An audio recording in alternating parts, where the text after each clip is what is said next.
ಎಲ್ಲರಿಗೂ ನಮಸ್ಕಾರ. Ohm story ಚಾನಲ್ಗೆ ಸ್ವಾಗತ. ಬನ್ನಿ ರಾಗಿ ರೊಟ್ಟಿ ಹೇಗೆ ಮಾಡೋದು ಅಂತ ನೋಡ್ಕೊಂಬರೋಣ. ಫಸ್ಟು ಒಂದು ಪಾತ್ರೆಯಲ್ಲಿ ನಾನು 3 ಕಪ್ಸ್ ಅಷ್ಟು ರಾಗಿ ಹಿಟ್ಟು ಹಾಕ್ಕೊತಿದ್ದೀನಿ. ಅದಾಗಿದ ನಂತರ 2 to 3 ಆನಿಯನ್ ಸಣ್ಣದಾಗಿ ಕಟ್ ಮಾಡ್ಕೊಂಡಿದ್ದೀನಿ. ಹಾಗೆ 1 ಕ್ಯಾರೆಟ್ ಸಣ್ಣದಾಗಿ ಕಟ್ ಮಾಡ್ಕೊಂಡಿದ್ದೀನಿ. ಮತ್ತು ಕರಿಬೇವು ಸ್ವಲ್ಪ, ಹಸಿಮೆಣಸಿನ್ಕಾಯಿ ಸ್ವಲ್ಪ ಸಣ್ಣದಾಗಿ ಕಟ್ ಮಾಡ್ಕೊಳ್ಳಿ. ಸ್ವಲ್ಪ ರುಚಿಗೆ ತಕ್ಕಷ್ಟು ಉಪ್ಪು ಹಾಗೂ ಕೊತ್ತಂಬರಿ ಸೊಪ್ಪು ಇದನ್ನೆಲ್ಲ ಹಾಕಿ ಚೆನ್ನಾಗಿ ಕಲಿಸ್ತಾ ಹೋಗಿ. ಮೊದಲೇ ನೀರು ಹಾಕ್ಕೊಳ್ಳೋಕೆ ಹೋಗಬೇಡಿ. ಫಸ್ಟ್ ಇದನ್ನೆಲ್ಲ ಚೆನ್ನಾಗಿ ಮಿಕ್ಸ್ ಮಾಡ್ಕೊಂಬಿಡಿ.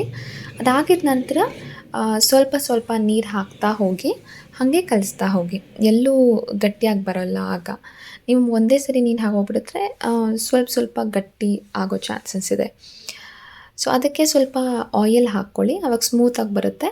ನಾನೊಂದು ತೆಳುವಾದ ಶೀಟ್ ಮೇಲೆ ಸ್ವಲ್ಪ ಎಣ್ಣೆ ಸವರಿಸ್ಕೊಂಡು ಇದನ್ನು ಚೆನ್ನಾಗಿ ಏನು ಹಿಟ್ಟು ಮಾಡ್ಕೊಂಡಿದ್ವಿ ಅಲ್ವ, ಆ ಉಂಡೆನ ಚೆನ್ನಾಗಿ ಈ ಥರ ಟ್ಯಾಪ್ ಮಾಡ್ತಾ ಬರ್ತಿದ್ದೀನಿ. ಸೊ ಚೆನ್ನಾಗಿ ನೀವು ಈ ಥರ ಮಾಡ್ತಾ ಹೋಗಿ ರೊಟ್ಟಿ ಬರೋ ಹಾಗೆ ಕ್ಲೀನಾಗಿ ಬರುತ್ತೆ. ನೀವು ಈ ಥರ ಶೀಟ್ ಮೇಲೆ ಮಾಡೋಕ್ಕೆ ಹೋದರೆ, ನೀವೇನಾದರೂ ಇವಾಗ ಬಟ್ಟೆ ತೊಗೊಂಡಿರ್ತೀರ ಅಲ್ವ, ಅದರದ್ದು ಪೇಪರ್ಸ್ ಬಂದಿರುತ್ತಲ್ವ, ಅದ್ರ ಮೇಲೂ ಕೂಡ ನೀವು ಮಾಡ್ಕೋಬೋದು. ಸೊ ಹೀಗೆ ನೀಟಾಗಿ ಬರುತ್ತೆ. ಹಿಂಗೆ ಹಾಕ್ಕೊಂಡು ಸಹ ಮಾಡ್ಬೋದು. ಇನ್ನೊಂದು ಏನಂದರೆ, ನಾನು ಡೈರೆಕ್ಟಾಗಿ ತವಾ ಮೇಲೆ ಸ್ವಲ್ಪ ಎಣ್ಣೆ ಸವರಿಸ್ಕೊಂಡು, ಇದು ನೀವು ಫಸ್ಟು ಮಾಡಬೇಕಾಗತ್ತೆ.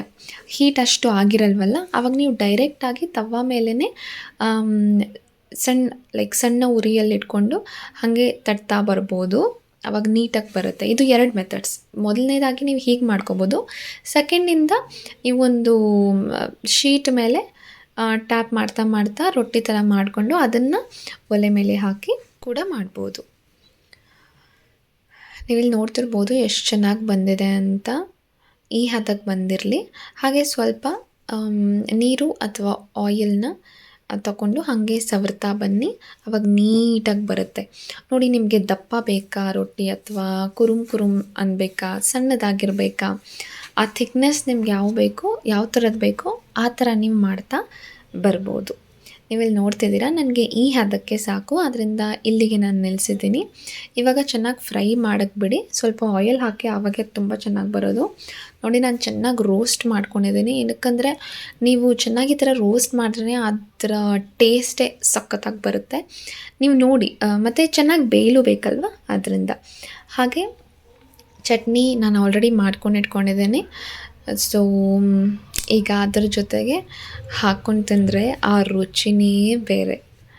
ಸೊ ನಾನಿಲ್ಲಿ ನಿಮ್ಗೆ ತೋರಿಸ್ತಿದ್ದೀನಿ ನೋಡಿ ಒಮ್ಮೆ. ಈಗ ರಾಗಿ ರೊಟ್ಟಿ ರೆಡಿ ಆಗಿದೆ, ಈ ಹದಕ್ಕೆ ಬಂದಿದೆ. ಆರಾಮಾಗಿ ನೀವು ತಿನ್ಬೋದು. ಈ ವಿಡಿಯೋ ಇಷ್ಟ ಆದಲ್ಲಿ ಲೈಕ್, ಸಬ್ಸ್ಕ್ರೈಬ್ ಹಾಗೂ ಬೆಲ್ ಬಟನ್ ಕ್ಲಿಕ್ ಮಾಡೋದು ಮರಿಬೇಡಿ. ಧನ್ಯವಾದಗಳು.